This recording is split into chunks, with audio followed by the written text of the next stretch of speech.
கர்த்தராகிய இயேசு கிறிஸ்துவின் நாமத்தினாலே நான் உங்களை வாழ்த்துகிறேன். ஆசீர்வாதத்தின் விடியல் என்று சொல்லக்கூடிய நிகழ்ச்சியிலே இந்த காலையில் உங்களை சந்திப்பதில் மிகுந்த மகிழ்ச்சி அடைகிறேன். இதனால் நான் உங்களோடு கூட பகிர்ந்து கொள்ள முடியாத தேவனுடைய வார்த்தை ஏசாயா தீர்க்கதரிசியின் புஸ்தகம் 54ஆம் அதிகாரம் 7ஆம் வசனம். இமைப்பொழுது உன்னை கைவிட்டேன், ஆனாலும் உருக்கமான இரக்கங்களால் உன்னை சேர்த்துக்கொள்வேன் என்று சொல்லி இந்த வசனம் சொல்லுகிறது. யோபுவை வாழ்க்கை குறித்து நமக்கு நன்றாக தெரியும். யோபு ஒரு குற்றமற்ற மனிதன். ஆனால் சாத்தானுக்கும் கர்த்தருக்கு ஏற்பட்ட ஒரு சூழ்நிலையில இமைப்பொழுது கர்த்தர் அந்த யோபுவை கைவிட்டார். ஆனால் அதை குறித்து யோபு சற்றேனும் கலங்கவில்லை. நான் நீதியுள்ள வாழ்க்கை வாழுகிறேன், என் தேவன் நீதிபரர், எனவே நிச்சயமாய் அவர் என்னை கைவிட மாட்டார் என்று சொல்லக்கூடிய நிலையில் அவ்வளவு பெரிய பெருத்த ஒரு நெருக்கத்தின் மத்தியிலும் விசுவாசத்தோடு யோபு சொன்னக்கூடிய காரியம், என்னுடைய கண்கள் அவரை காணும், என்னுடைய கண்களை காணும், அந்நிய கண்கள் அல்ல என்று சொல்லி அந்த தன்னை கர்த்தருக்குள்ளே பலப்படுத்திக் கொள்ளக்கூடிய காரியத்தை நாங்கள் பார்க்கிறோம்.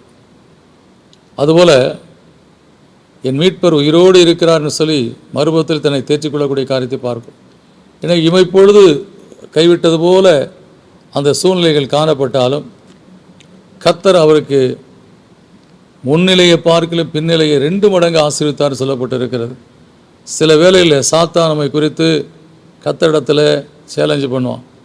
அவன் மறுதளித்து விடுவான், அவன் இல்லைன்னு சொல்லிடுவான், அவன் அறியேன்னு சொல்லிடுவான், அப்படி சொல்லி நம்மை குறித்து அவன் சொல்லி கொண்டு இருக்கலாம்.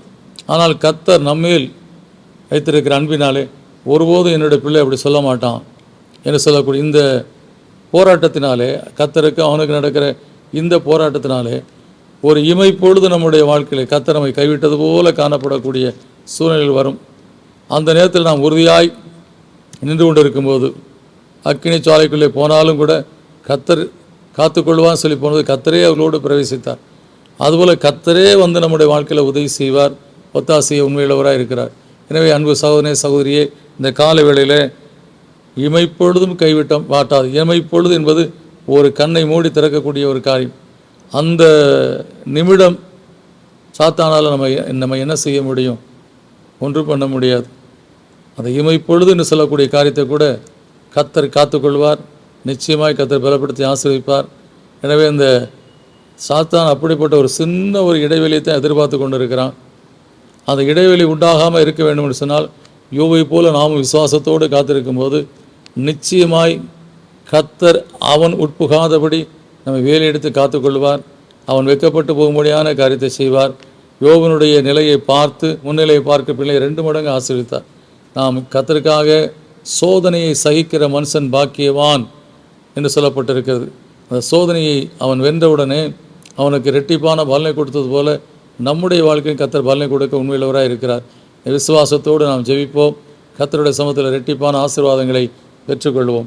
நல்ல பிதாவே, நன்றியோடுமை துதிக்கிறோம். சோதரிக்கிற கர்த்தாவே, சோதனையை சகிக்கிற மனுஷன் பாக்கியவான் என்று சொல்லப்பட்டிருக்கிறது.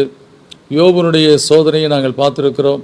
கர்த்தருக்காக விசுவாசத்தோடு யோபு நின்றதினாலே இந்த சாத்தான் ஒன்றும் செய்ய முடியாது போய் வெட்கப்பட்டு போனபடினாலே கர்த்தாவே அவன் கர்த்தருடைய சமூகத்தில் உறுதியாக இருந்ததினாலே அந்த சாத்தானுடைய செயல்கள் எல்லாம் அழிந்து போய்விட்டதப்பா. அவனுடைய சாத்தானுடைய கிரியெல்லாம் அழிக்கப்பட்டு போய்விட்டது.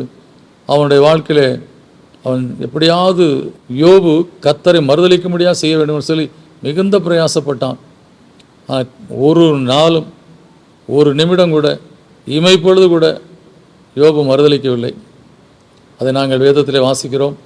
அந்த யோபுவை நீர் கர்த்தாவே ரெட்டிப்பா நீர் ஆசீர்வதியும் சொல்லி நாங்கள் பார்க்கிறோம். அதுபோல் இமைப்பொழுது கூட கர்த்தாவே நாங்கள் உம்மை மறுதளிப்பது கிடையாது. இமைப்பொழுது கூட நாங்கள் சோதனை மத்தியில் அறியேன் என்று சொல்வது கிடையாது. இமைப்பொழுது கூட நாங்கள் கர்த்தாவே தெரியாதுன்னு சொல்வது கிடையாது.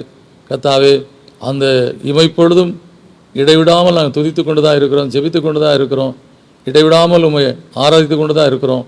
நிச்சயமாய் கர்த்தாவே அந்த இமைப்பொழுது எங்களை கைவிட்டது போல காணப்பட்டாலும் அது எங்களுக்கு ஒரு துதி நேரமாய், ஜெபத்தின் நேரமாய், அதை உம்மை போற்றுகிற ஒரு நேரமாய் மாறி போய்விடுறதுனாலே அந்த இமைப்பொழுது கூட எங்களுக்கு தெரிவது கிடையாதப்பா.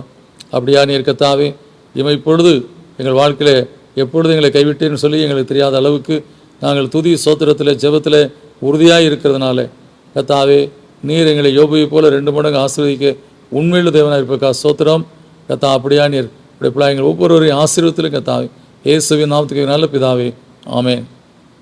நிச்சயமாக கர்த்தர் நம்முடைய வாழ்க்கையில் இமை பொழுது நம்மை கைவிட்டது என்று சொல்லக்கூடிய காரியம் நமக்கே தெரியாதபடி என்று சொன்னால், நாம் எப்பொழுதும் துதி சோத்திரம் ஆராதனை என்று சொல்லக்கூடிய நெல்லை கர்த்தரை பற்றி கொண்டிருக்கிறனாலே அந்த நேரம் எப்போது வந்தது எப்பொழுது கடந்து சென்றது இது தெரியாதபடி கர்த்தர் நம்முடைய வாழ்க்கையில் இரட்டிப்பான பலனை கொடுத்து ஆசீர்வதிப்பார். God bless you.